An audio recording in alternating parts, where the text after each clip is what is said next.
Wissen mit ins Grab genommen bedauert.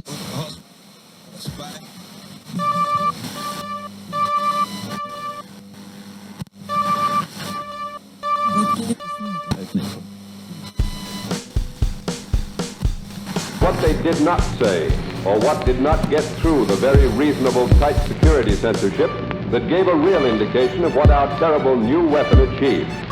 Correspondents at Air Headquarters on Guam, including CBS's Webley Edwards, though they could not attribute it to any specific source, were allowed to say, there is reason to believe that the Japanese city of Hiroshima, approximately the size of Memphis or Seattle or Rochester, New York, no longer exists. General Spot smiled when asked if the new atomic bomb would be dropped again in the near future. But every indication is that it will be, for he announced that more B-29s are ready to follow the Pathfinder which hit Hiroshima, and that the atomic bombers would operate Air Force bases in the Marianas. To all questions as to how the bomb is carried, how large it is, or from what altitude it was dropped, the general was pleasant but uncommunicative. What little we know of the dramatic details are in the eyewitness stories told by members of the Super Fortress crew that carried the atomic bomb to its target. Only 3 men in the plane knew exactly what their mission was. The others knew only that they were doing a highly important secret job. Colonel Paul Tibbets of Miami, Florida, piloted the Super Fort named Enola Gay after his mother.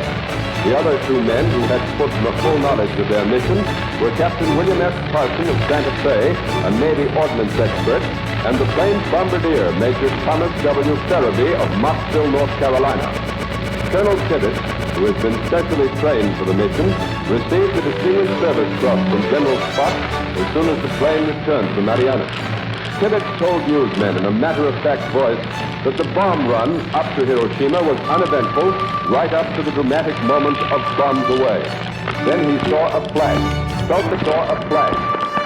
The Navy had been made on Hiroshima, he said, was just like a practice run. Here's the way he tells the story. It was 9:15 a.m. when we dropped our bomb and turned the plane broadside to get the best view. Then we made as much distance from the ball of fire as we could. We were at least 10 miles away, he went on, when there was a visual impact, even though every man wore colored glasses for protection. We had braced ourselves, when the bomb was gone, for the shock. Then we saw what looked like a close burst of anti-aircraft fire.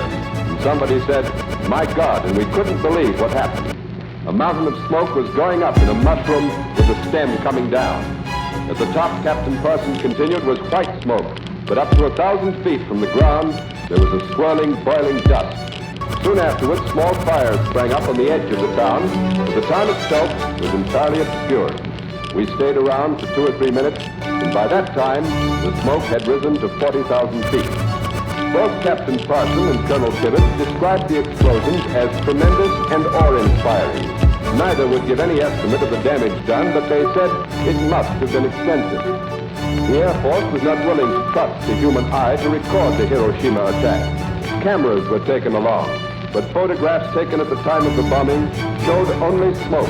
And 4 hours later, additional photos still showed smoke obscuring the target and rising to 40,000 feet, almost 7.5 miles into the heavens. Obviously, the War Department is still not ready to release full details of the Hiroshima attack. But we are told that sometime tomorrow, we will be given an official summary of just what happened. President Truman is back in this country, en route to Washington from Newport News, Virginia, where his cruiser docked some hours ago, and it may be that the White House, too, will have something to add to its story of the new atomic bomb.